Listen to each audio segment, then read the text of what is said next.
황담금융센터의 박문환 이사 연결되어 있습니다. 박 이사님. 네, 안녕하세요. 오늘 투자 칼럼의 주제는 어떤 건가요? 네, 당연히 오늘 주가 내리는 것에 대한 주제가 되겠죠. 오늘 우리 시장은 시가부터 약해서 내내 지금까지 약세를 보이고 있습니다. 이유가 있습니다. FOMC 회의록에서 조기 금리 인상에 대한 가능성이 커졌기 때문이죠. 오늘은 이 부분을 세 가지로 나누어서 고민을 해보겠습니다. 첫 번째는 조기 금리 인상이 왜 악재일까? 왜 이렇게 주가가 하락할까라는 부분이고요. 그 다음에 진짜 조기 금리 인상이 일어날 수 있을까? 그 다음에 마지막으로 만약에 조기 금리 인상이 사실이라면 지금이라도 주식을 팔아야 될까? 이 부분을 말씀드리도록 하겠습니다. 하나씩 시작해보죠. 조기 금리가 악재로 인식되는 이유가 있습니다. 자금의 환류 현상 때문입니다. 이 부분은 기억해 두십시오. 맨 뒤에 다시 한번 말씀드립니다. 금리라고 하는 것은 화폐의 보유 가치를 의미하기 때문에 미국이 금리를 인상한다면 곧 달러가 강해질 것이다라는 전통적인 생각을 하게 됩니다.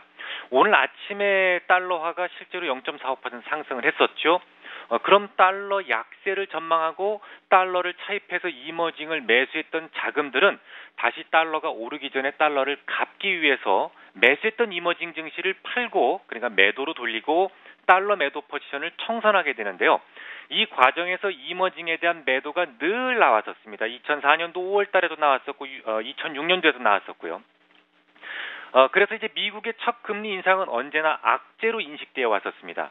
오늘 아침 시가부터 우리네 증시가 약했던 이유는 이처럼 과거로부터 반복되었던 고약한 습관 때문이었죠.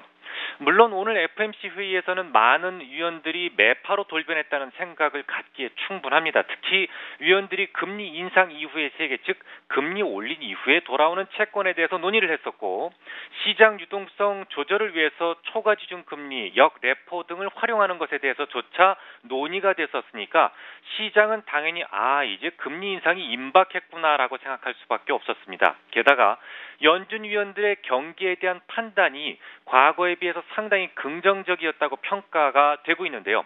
최근 몇 개월 동안 증시 상승과 주택가격 상승으로 인해서 가계 소비가 긍정적으로 나타난다고 언급했었죠. 이러니 금리의 조기 인상에 대한 우려감이 커질 수밖에 없었습니다.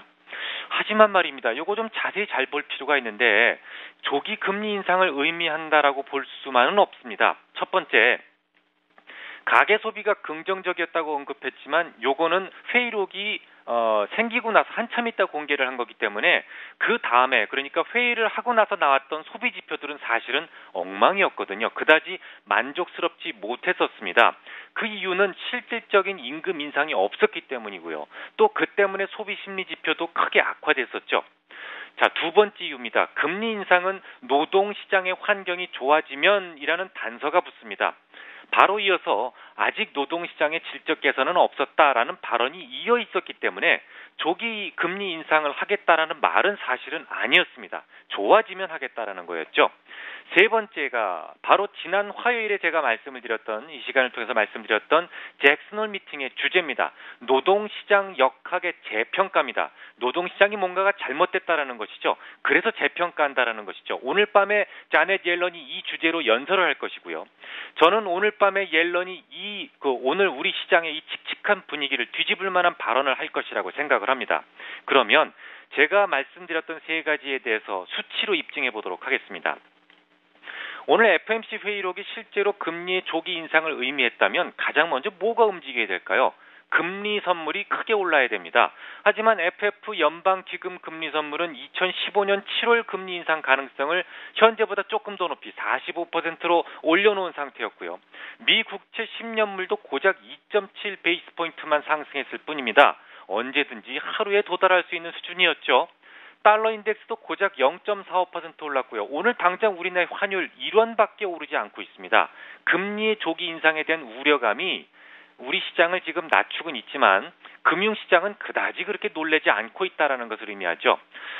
하지만 금리 인상 조기할 수 있습니다. 그래도 상관은 없습니다. 만약에 오늘 밤 잭슨홀에서 금리의 조기 인상에 대한 말이 좀 더 확고하게 거론된다고 한다면 과연 팔아야 될까요?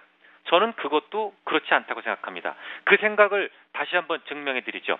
외국계 자금도 성격이 참 여러 가지입니다. 유럽계는 주로 환차익 등 단기 차익을 노리는 자금이고요. 미국계 자금은 주로 시황 의존적입니다. 아시아 자금은 주로 펀더멘탈을 중시하죠.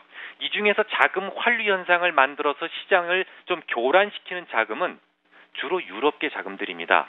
올 들어 7조 7천억 정도의 외국인 매수가 있었죠. 6월 이전에는 주로 중동계 자금이 들어왔었고요. 갑작스럽게 7월 이후에 우리나라 그 시장으로 자금이 많이 들어왔는데 대략 5조 4천억 정도가 지금까지 들어왔습니다. 7월 이후로만.